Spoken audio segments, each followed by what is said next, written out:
Hi guys, welcome back to my room, and ito po yung room ko dito. Ayan. So papasok na po tayo. Yan, pasensya na po kayo, medyo makalat po tayo ngayon dito kasi magliligpit pa po ako ng aking mga gamit ngayon. A few moments later. Hi guys, welcome po sa room ko. Ito po yung cabin ko pala. So maliit lang po siya. So pangdalawahan po ito, kaso we're on solo cabin na po kami ngayon. So itutur ko po kayo muna sa aking toilet. Ito po ang kanyang CR. Yan. Ito po ang aking toilet.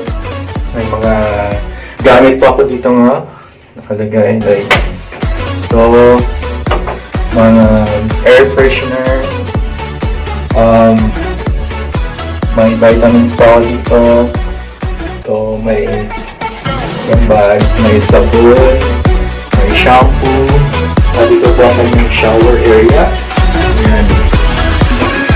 Ito po ang kanyang shower area na po spray po na body wash dito at shampoo. Hindi po ang conditioner. Ayan po. So yan lang po ang ating CR. And make sure na maintain po ito ng cleanliness kasi meron pong cabin inspection dito at para po hindi po tayo mapagalitan. So, kailangan i-maintain po natin ng kalinisan dito. So, lalabas na po tayo. Ito po tayo sa next po is ang aking cabinet. So, ito po ang laman ng aking cabinet. So, dito po, mayroon po akong mga toiletries. Yan. Ito po ay galing po sa ayuda ni Mayor. Mayroon pong shampoo, conditioner, may sabon, toothpaste, and libre lang po yan lahat. Wala pa akong binabayaran dyan. Meron din po ako dito naipon na chocolates, konte, cheese. From kay Mayor din po ito gamit.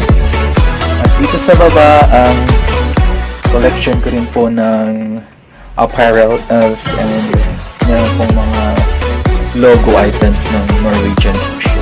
So like ito po, maliit na bear ko. May tumbler pa ako dito. Meron pong ID holder. Yan. At t-shirt ng Norwegian. Dito sa baba, yan, may Norwegian pong sombrero. Norwegian na bag. Okay, so sa kabila naman po, papakita ko po sa inyo ang aking Havaianas collections. Ito po, mga order na po ito. At ito po yung nabili ko sa Brazil. So may mga nag-order po at pag-uwi ko po, nabenta na po ito lahat. Okay? And punta naman po tayo. Ito po yung aking TV. Yan. Minsan ko lang po ito ginagamit at pinapanood. At ito po pala yung aking bed. So, double bed po siya.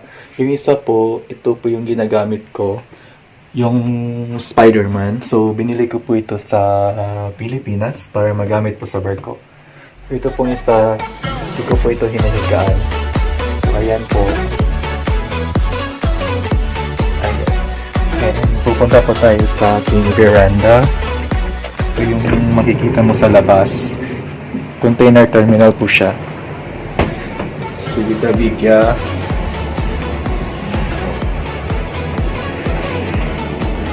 Yan. So yan lamang po ang aking